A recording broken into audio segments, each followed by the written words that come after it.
Breaking news, another Solundra shocker. Hi, everybody. I'm David Asman. Thanks for joining us. Fox Business learning this evening that 3 months before declaring bankruptcy and wiping out $500 million in taxpayer dollars, the folks who ran Solundra sent a letter to Congress saying it was on target to hit its financial goals for this year. This letter was signed by CEO Byrne. Now, we told you about this last night on the show that he plans to invoke his Fifth Amendment rights at a congressional hearing later this week, saying, I will not testify. And it presented a memo, Solundra did, entitled Exceeding Expectations, Solundra Today. Patrick Byrne is CEO of Overstock.com. And Patrick, if you signed a memo like that as CEO, I guess you'd be taking the Fifth as well, right? Well, I would never take the Fifth, but I would sure get a lot of heat about doing something like that. Yeah, this is pretty unattractive on the face of it. This letter is extraordinary, Patrick. It's nothing short of extraordinary. They talk about how their revenues grew $6 million, how for 2011 revenues are projected to nearly double again, that they're dealing with China well, that they're shipping more products than ever. I mean, it goes on and on. This was dated just a few weeks ago in July 13th. Was this fraudulent? Well, certainly the CEO has a duty to report honestly the condition of the company to the shareholders, and in this case, the United States had become a shareholder or a large owner, or whether this was done on a bond or what. They had a duty to report honestly, the same duty I would expect that you would have as a public company. This Solundra hadn't gone public yet, had it? No, I don't believe so. July 13th, 2011, yeah.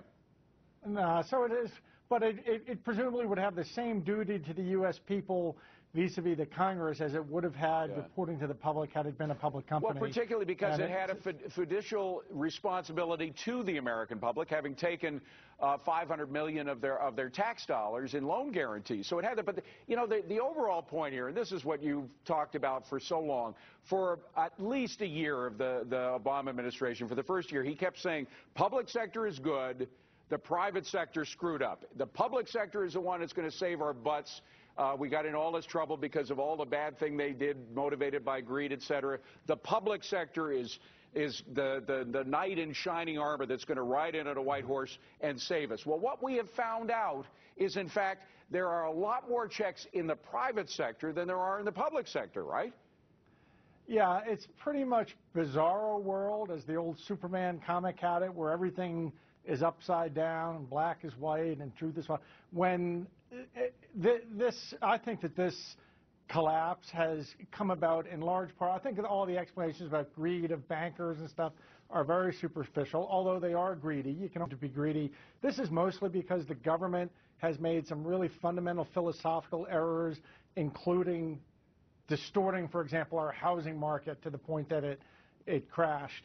And so then to come along and say, well, government's the solution is a big mistake. Although one should also recognize what the Obama administration's doing and agree that this sounds pretty unattractive, the Solundra mess, but it's really just the expression of a philosophy that has taken over this country for the last 70 or 80 years, and that is that outcomes should be determined by Washington, and if people, instead of spending their time investing and being entrepreneurs, they go to Washington and kowtow.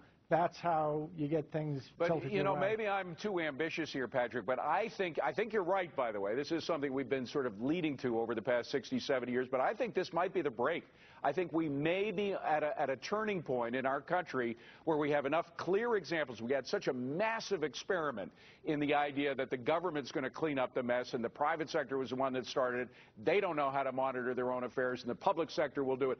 I think the public has seen very clearly that philosophy is dead wrong. It doesn't work. We may be turning the ship around. What do you think? Well, I think that I'm afraid to say that you're still a little optimistic in that most of the discourse is within the box, just within the box thinking, I wish more people thought like you, understood that we have to separate the functions of government funding things like social safety nets and what have you, from government managing. That would be the fundamental intellectual break with the past that we need to make. And I hope that you're right, that the public is getting Well, there. you say government managing, it's also investing. I mean, this is the key. This was an investment and not just management. We know that bureaucrats mess up in management. They also mess up in investment. Patrick, we've got to leave it at that. Overstock.com. Thanks for good to see you, Patrick. My honor, David. Thank you. Appreciate it. So now we have what appears to be a misleading memo and a letter to Congress. Executives pleading the fifth and a silent White House. Our next guest